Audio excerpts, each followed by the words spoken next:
이제는 우리 공화당 대표님 모셨습니다. 조금 시간이 지나서 뵙게 되는데 조은진 대표님 모시게 돼서 좋습니다. 어서 오십시오. 반갑습니다. 예. 갑자기 불러주셔서. 예. 아무래도 어제 중요한 이슈가 조희대 대법원장이었으니까 그거 좀 한번 여쭤볼게요. 그걸로부터 시작을 해보겠습니다. 민주당이 조희대 대법원장에 대한 지금 정치 공세를 상당히 강하게 하면서 압박을 하고 있는데 이재명 이야기도 지금 계속 회자되고 있습니다. 선출 권력의 우위를 주장하면서 파장도 큰데 입법부가 사법부 위에 있다. 입법부가 사법부보다 위에 있다. 이런 게 상당히 논란이 되고 있는데 이 주장 어떻게 평가를 하세요? 우선 대한민국의 이 사법부에 대한 평가부터 좀 하면은 정의롭지 못하다. 우리 대한민국의 사법부가 이미 대법원에서 선거법 위반 유죄가 났으면은 끝장을 냈어야죠. 결국 이런 사태가 벌어질지를 몰랐다. 그리고 민주당에서 이재명 재판 5가지 재판에 대해서 대통령 선거 이후 대통령 임기 이후에 하려고 법을 만들고 있었잖아요. 예. 법 만들고 있는 중에 법원에서 다 5개 사건 다 연기해 버렸잖아요. 그렇죠. 그런 대법원이나 대한민국의 법원이 무슨 정의를 얘기할 수 있느냐. 그렇다 하더라도 상권 분립의 명확한 부분들을 침탈하면서까지 장기 집권 업무를 해나가겠다 하는 것은 잘못된 거죠. 그것은 대한민국의 헌법 1조 1항이 우리 중고등학생들도 다 아는 거 대한민국 민주공화국이다. 예. 이미 자유민주를 일탈을 해버리고 공화국이라는 게 국민이 주인인 나라라는 거 아닙니까? 예. 그런데 지금 왕노릇을 하겠다는 거예요. 그 왕노릇을 하고 장기 집권 업무를 가져가는데 하나는 무지막지한 정청래 민주당을 앞장 세워서 입법 독재를 통해서 다수라는 무기를 가지고 몰아붙이고 있고, 또 하나는 용산 대통령실의 국정기획위원회에서 하나하나 좌표를 찍어주고 있어요. 그리고 바깥에 김어준은 그 좌표에 따라서 선동을 하고 있고, 이런 부분들이 장기 집권 업무의 3가지 축이다. 우리가 이제 보통 우리 자유우파 국민들이 도대체 저 사람들의 핵심 중심이 어디서부터 시작하는가? 네. 이렇게 보면은 제가 말씀드린 3가지의 축들이 하나의 포지션을 가지고 장기 집권 업무를 꾸미고 있다. 거기에 걸림돌 되는 게 대법원이에요. 그래서 대법원에 14명의 대법관들이 지금 땅을 칠 거다. 그때 파기환송 했으면은 길 정해서 일단 대통령 선거 전에 정리를 했어야 되는 겁니다. 대법원의 파기환송은 뭐냐? 고등법원에서 2심에서 무죄를 때렸어. 했는데 대법관 14명이잖아요. 14명 중에서 2명만 반대하고 12명이 찬성한 거예요. 2명이 반대 의견을 냈어요. 그 정도 같으면은 이거는 그냥 대통령 선거에 기회를 주는 것이 아니라 법적인 조치를 먼저 하고 거기에서 대통령의 문제는 그 다음 되는데, 그래야 되니까 대법원도 지금 할 말이 없어지잖아요. 왜? 국민들이 그만큼 열망했던 법의 정의를 좀 세워달라 이렇게 했는데 결국은 대법원에 대한 지금 사법 체계를 다 흔들어 버리잖아요. 하나는 조희대 대법원장 나가라, 꼴 보기 싫다, 얘기 아니겠어요? 네. 거기는 우리가 나가라 하면 그게 조희대 대법원장에 대한 축출이 그냥 나온 게 아니잖아요. 아니 선출된 권력이 임명된 권력보다 앞선다 이런 말을 던졌잖아요. 네. 그게 누가 했어요? 이재명이 했어요. 이재명이 어디 어전서열 전환은 또 아니고 그렇게 말을 화두를 던지니까 다 들고 올라가지고 그러면 지명된 조희대 대법관 당신은 우리 밑에니까 당신 나가시오. 두 번째, 대법원 정원 늘리겠다는 거잖아요. 지금 14명에서 1년에 3명씩 해가 12명 늘려가지고 그러면은 전체적으로 따지면 이제 좌파 대법원으로 만드는 거 아니겠어요? 그다음에 법관들에 대한 평가제도 도입하겠다는 거예요. 평가제도 도입해가 그 평가를 누가 하는 거예요? 법관들에 대한 평가를 누가 해요? 법관들은 법과 양심에 따라서 독립된 기구로서 하는 거잖아요. 외부 인사들이 하겠다고 지금 하는 그거를 거잖아요. 전체적으로 정치적으로 다 끌고 들어오겠다는 거예요. 그렇죠. 그게 자기들이 힘이 있을 때 사법 체계도 다 없애버리죠. 그러면 입법, 사법, 행정, 상권 분립이 끝난 거잖아요. 지금 벌써 입법 독재를 통해서 행정을 장악했다고. 행정 장악해도 그냥 한 게 아니고 전체적인 정부 개편을 완전히 이상한 방향으로 다 끌고 갑니다. 그 핵심은 장기 집권 업무예요. 그 다음에 이제 그 사법부 말 안 들으니까 이제 대법원부터 정리 좀 하자. 그 다음에 사법 검찰청도 없애고, 검찰청 뭐 공수처 만들고 뭐 수사처 만들고 이래가 다 분산시켜 버리자. 그 다음에 하는 게 뭐예요? 사건인 언론방송 장악법 해가지고 언론방송 장악다죠. 지금 KBS, MBC, SBS, YTN 연합 앞으로는 이제 민방까지 다 들어갈 거예요. 그래서 나머지 5권이 남은 게 지방 권력이잖아요. 네. 그러니까 지방 권력 때까지 우리가 잘 봐야 되는 게 내년 6월 지방선거 때까지 이 내란 프레임을 계속 끌고 간다. 첫째는. 두 번째, 극우 프레임을 가져가서 쪼그라들어 있는 국민의힘. 우리가 10년을 봤지만은 용기도 없고 막 능력도 없어요. 그다음에 이 애국심도 약하고 자기 중심주의, 친윤, 뭐 친박, 친윤 등등등 이래가지고 계속 권력 유지를 해가면서 하다가 권선동하고 쌍권이 투덕 걸려버렸잖아요. 권선동이 이제 갔어. 자, 나머지 지방 권력까지 5권을 장악해.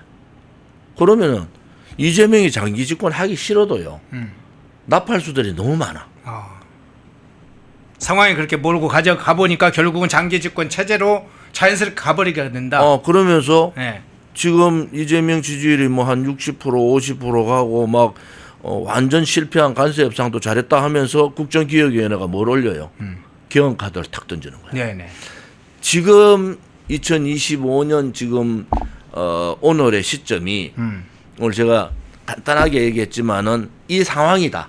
그러면 이 상황에서 국회가 국민의힘, 저는 이제 야권으로 봐서 국민의힘이 할 일이 뭔가, 또 장기 집권 업무를 막아야 되겠다는 자유파의 이 정의로운 국민들이 해야 될 일이 뭔가, 그렇지 않고 일반 국민들은 뭘 해야 되는가, 우리가 이렇게 좀 분리해서 작전을 짜야 된다. 그냥 막연하게 뭐 이래 떠들어가 될 문제도 아니고, 우리가 9년 동안 바깥에 있어 보니까요, 국민의힘은 한계가 왔어요. 네. 한계가 왔는데 그럼 국민의힘을 버릴 수는 없잖아. 버릴 수는 없잖아요. 왜? 그렇죠, 그렇죠. 그래도 107명 국회의원이 있으니까. 하나의 그릇은 있으니까. 그래서 네. 이 국민의힘이 어떤 방향으로 가야 될 건가라는 부분, 여기는 선제적으로 내부적인 정리, 소위 자유우파의 모든 이재명 사회주의 독재 반사회주의 독재 세력들이 뭉칠 수 있는 그런 부분들을 어떻게 해나갈 건가라는 부분에 대해서 이제는 좀 고민을 심각하게 해야 된다. 이런 말씀을 좀 드릴게요. 예. 자, 이어서 마침 개헌 이야기를 하셨으니까 그거 바로 넘어가서 이야기를 해볼게요. 자, 국정위원회라는 예피를 씌워서 4년 연임제 개헌 논의를 공론화하겠다, 논의를 하겠다 이런 식으로 해서 국무회의에서 의결을 했지 않습니까? 이 본격적으로 이제 4년 연임제를 지금 도입하겠다는 의지로 보이는데, 이게 지방선거 전략으로도 쓰여질 건지 그것도 좀 관심사이기도 하고, 어떤 차원에서 이 문제를 일단 보시는지요? 우선 개헌 문제는 딱 정확하게 말씀드리면 이재명의 11년 장기 집권 업무다. 이렇게 11년. 왜냐하면은 네. 지금까지의 개헌 논의는 내각제냐 대통령 중임제냐, 네. 요 논의였잖아요. 네네네. 갑자기 국정위원회에서 대통령 중임제 플러스 연임이라고 딱 붙여놨어. 그건 연임이라는 해석을 하면은 뭐냐 그러면은, 예를 들어서 지방선거에서 그걸 해요. 그럼 시점을 어디서 할 거냐? 그럼 다음 총선에서 그러면 대통령 연임제를 들고 나와. 그러면 총선하면은 이재명이 한 1년 정도, 좀 1년 가까이 사이 이제 자기 임기를 줄여야 되잖아요. 네네. 그걸 빌미로 해가지고 이번 현직도 자기 임기를 줄이니까 연임할 수 있도록 그렇게 하자. 그 연임이라는 게 바로 나간다는 얘기예요. 그리고 이제 우리가 용어 그렇죠, 선택을 그렇죠. 하면 네네. 중입은 현직 대통령은 출마를 못하고 그 다음 대통령부터 4년 플러스 4년 한다 이거고 연임이라는 얘기는 현직 대통령이 하는 거를 연임이라고 연달아, 그래요. 예. 연달아 한다는 그러니까 연임이라는 얘기를 설명을 안 해요. 네. 그럼 현직 대통령 출마하냐 그러면 그거 지금 연구 중이라고 얘기해. 왜 전체 안이 지금 안 나왔다. 그 대신에 연임이라는 글을 썼어요. 뭐 연임은 뭐예요? 현직 대통령을 그대로 한 번 더 하는 게 연임인데 그 한 번 더가 뭐냐 8년을 하는 거죠. 중임. 연임 플러스 중임이라는 것은 이재명을 한 번 더 대통령 후보로 만들어 가지고 네. 되면은 그때부터 4년 8년 다 제가 이거 3 플러스 4 플러스 4가 되는군요. 3 플러스 4 플러스 4가 되는데 그래서 제가 11년이군요. 11년이라는 얘기를 벌써 예, 예. 이미 예. 쟤들은 11년 장기 집권을 가져간다라는 얘기를 했잖아요. 거기서 연임이라는 얘기가 나오고 그러면은 이게 이제 지금 현재 상황에서 내란 프레임을 벗어나지 못하면은 다음 지방선거가 어렵다. 막 저는 그래 보고 또 국민의힘 자체적으로는 할 일이 없어요. 입법 지금 국회에서 할 일이 없어요. 자기 법사위 간사도 선임을 못하는 상황이잖아요. 예. 어쨌든 간에 국회에서 할 일은 하나도 없다. 하나 있어요. 자기 지역구 예산 챙기는 하나 있어. 그러면 이미 입법 독재를 했기 때문에 독재라는 표현을 쓸 때는 그냥 함부로 쓰는 게 아니에요. 독재라는 표현을 쓸 때는 거기에 따라오는 게 저항이에요. 왜? 불의의 세력들이 국민의 대의기구로서의 일을 하지 않고 국민의 뜻을 저버린 독재의 길로 가면은 저항을 하라는 거예요. 그럼 국민의힘이 민주당의 입법 독재에 저항하고 있느냐? 저는 그렇지 않다고 봐요. 저항은 그렇게 하는 게 아닙니다. 독재와 저항은 목숨을 걸고 해야 된다. 아니 목숨을 걸으라 하는데 국회의원직을 뭐 연연할 필요가 뭐 있느냐?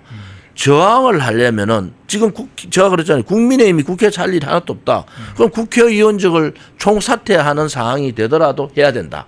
이것이 아마 다음에 제가 말씀드린 장기 집권 11년 장기 집권 업무의 개헌하고 맞물려 있어요. 거기다가 5.18 정신을 헌법 전문에 넣는다까지 돼 있다고. 그렇죠. 자 그러면은 이 개헌 문제 지금 지방선거에서 이길 수 있는 확률 제로라고 저는 보는데 뭐 장동혁하고 아무리 해도 자기들 국민의힘끼리 해가지고는 동력이 안 생깁니다. 동력이 안 생겨요. 왜 그러냐? 자 장동혁 대표대가 지방을 처음 가요. 네. 그것도 손연보 목사님의 부산 세계의 고해의 종교 탄압, 기독교 탄압, 자유민주주의 체제 말살. 제가 말살이라는 것은 입을 막는 거잖아요. 가장 중요한 것은 자유민주주의 체제에서 자유의 중에서 말할 자유가 가장 큰 자유예요. 네. 그런데 그것을 막는 거를 세계로교에 가서 해요. 그 세계로교에 보니까 3분의 1도 안 앉아 있어. 지금 독재 투쟁을 하겠다. 독재를 선언하고 간 거예요. 그러면은 부산이 뒤집어져야 된다. 그러고 이 야당 대표에 되기 전에 이제 민주당의 독재와 싸우는 야당 대표가 되기 전에는 장동혁 대표의 행보는 뭐 제가 얘기 안 하겠어요. 되고 난 다음에 독재 투쟁을 하겠다는 행보는 전혀 다릅니다. 그래서 장동혁 대표의 행보 하나하나가 그만큼 중요하다. 그러니까 부산이 처음 갔는데 독재 투쟁하겠다고 갔는데 저기 뭐지? 해양수산부 부지에 가. 가덕도 공항을 가서 얘기해. 그거는 독재 투쟁의 길이 아닙니다. 너무 우습게 보잖아요. 그렇게 정청래가 당신들 국민의힘은 내하고 싸우면 안 돼. 그렇게 무시해버리잖아요. 여기서 지금 국민의힘 안에서 내란 다음 지방선거 치르려면 내란에 대한 사과하고 털자. 윤석열 대통령 털고 가자. 그런 사람들한테 내가 한 가지 정리를 해줄게요. 뭐냐? 내란을 사과하면은 내란을 받아들이는 거잖아요. 그렇죠. 그러면은 국민의힘에 지금 조사받고 있는 한 20여 명의 국회의원들이 내란 공범이 되는 거예요. 그렇죠. 그래 되면은 국민의힘은 내란 정당이 되는 겁니다. 그럼 내란 정당이 되면은 정청래가 얘기하는 내란 정당 해산을 할 수 있는 명분을 주는 거예요. 이게 그냥 뭐 사과라는 이 차원이 아니라니까. 그래서 국민의힘 내부 안에서 중도 얘기하고 지금 내란 사과하고 틀고 가자 하는 얘기하는 사람들은 큰일 날 사람. 그럼 그거 이꼬로 해체야. 그러면은 당에 지금 국민의힘의 당을 해체를 바라는 인간들이 누군가를 돌아봐야 돼요. 자기의 길들이 2년간 없어져 버렸잖아요. 한동훈께 길이 없어요. 그러니까 이게 뭔가 해체를 하든 뭐 저거 튀어나가려니까 용기는 없고 이 그래도 야당의 큰 영역을 버리고 나가기는 안 되는데 그렇게 계속 안에서 깐짝거리면서 내란에 대해서 사과하자 이러는데 사과 있고 당 해체라고 그렇게 우리 이 방송 보시는 분들이 이게 사과가 국민의힘 해체까지 갈 수 있는 그런 빌미를 준다. 이렇게 좀 정리를 하는 게 좀 좋을 것 같아요. 예. 그런데 조금 이게 뭐 작은 문제이긴 하지만 그 문제 한번 여쭤볼게요. 4년 연임제 이걸 추진하다 보면 여권 내부에 차기를 노리는 자들도 있잖아요. 뭐 정청래도 생각할 수 있고 뭐 어쨌든 조국 생각할 수 있고 이런 자들도 이제 이재명 다음 포스트를 생각하고 있는데 이 연임을 추진할 때 그 세력들 간 내부의 권력의 어떤 갈등 문제가 생길 가능성은 없습니까? 지난번에 네. 정청래 당대표 경선할 때 네. 갈랐었잖아요. 네. 박찬대 정청래, 바깥에 김어준은 정청래, 문재인도 정청래. 그다음에 이쪽은 박찬대. 이렇게 갈라지고 막 싸우는 것 같아. 그런데 우파하고 좌파의 차이가 뭐냐? 소위 이 사람 빨간 사람들의 차이가 뭐냐 그러면은 저쪽은 절대로 마지막 선은 안 넘어요. 좌파들은. 우리는 수시로 자당 대통령을 탄핵을 시키는 것을 자랑스럽게 생각하고 막 넘어버리는 거야. 그게 박근혜 대통령에 대해서 정말 뇌물도 안 받고 죄가 없다는 게 다 밝혀졌어요. 태블릿 PC가 가짜고 다 밝혀졌는데 그 사람들 탄핵했는 사람들에 대한 정리를 못했어요. 그게 이름만 바꿔가지고 소위 말하는 친이명박, 친이계가 친윤계로 바꿨을 뿐이다. 네.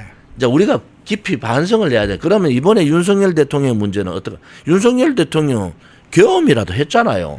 박근혜 대통령 완전히 거짓 선동 조작 업무 기획에 의한 탄핵이었잖아요. 자, 두 번의 대통령이 탄핵됐어. 보수 정당의 대통령. 그러면 대통령의 문제도 있다고 봅시다.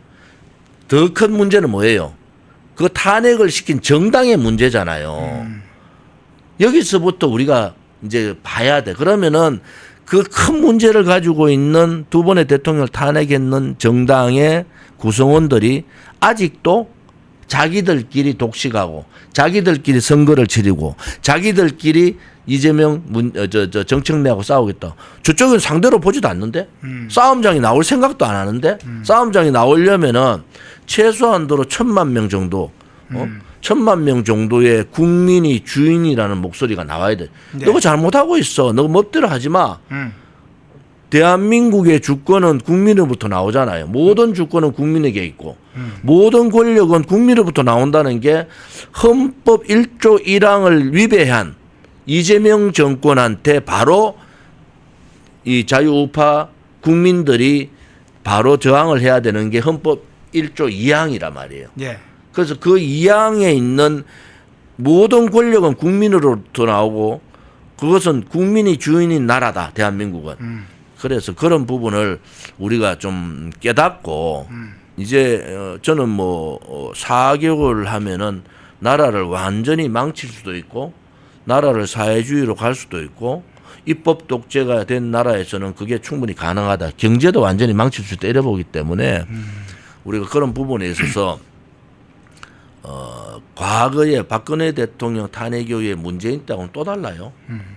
그래서 지금은 심각하게 제가 뭐 용어가 그래요. 사회주의 레일에 열차는 출발했다. 그럼 우리가 사회주의를 받을 거냐 자유민주 체제를 지킬 거냐에 물음에 딱 들어가야 돼요.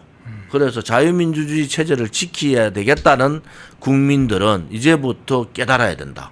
어떻게 지킬 거냐. 그냥 말로 떠든다고 됩니까? 장동영 후보가 저는 기대하고 있고 잘했으면 좋겠어. 그런데 그러한 행보 자체가 전혀 준비되지 않은 지금의 국민들이 막 속이 막 뒤집어지고 나라가 망할까 봐 고민 정도가 아니에요. 밥을 못 먹는 사람도 있더라고. 그런 국민들의 마음을 야당 대표가 제대로 대변을 해줘야 된다. 근데 김문수 선배한테 듣겠어. 왜 자유여정 안 올리냐고. 아, 대표 떨어지면 안 올려도 되나? 아니잖아요. 대표 네. 떨어지도 사회주의 길로 가고 있고 사법 체계를 흔들고 독재로 가고 있는데 그러면 자유의 종은 대표가 떨어지든 대통령이 떨어지더라도 김문석이 혼자라도 깃발 들었겠어. 그게 저항 정신이야. 그러니까 이 불의의 세력이라는 거, 대한민국 자유민주주의과 민주공화국에서의 불의는 뭡니까? 네. 헌법을 무너뜨리고 민주공화국에 일탈하는 세력들이 불의예요. 그럼 불의와 싸우는 게 정의잖아요. 그래서 국민들이 저항하는 것은 정의의 발로고 우리의 역사적 책무일 수도 있다. 시대가 우리한테 그러한 시대를 우리가 잘못해서 예. 그러한 시대를 맞았지만은 그 시대 정신은 불의와 싸우라는 거다. 저는 그런 말씀을 좀 드리고 싶습니다. 예.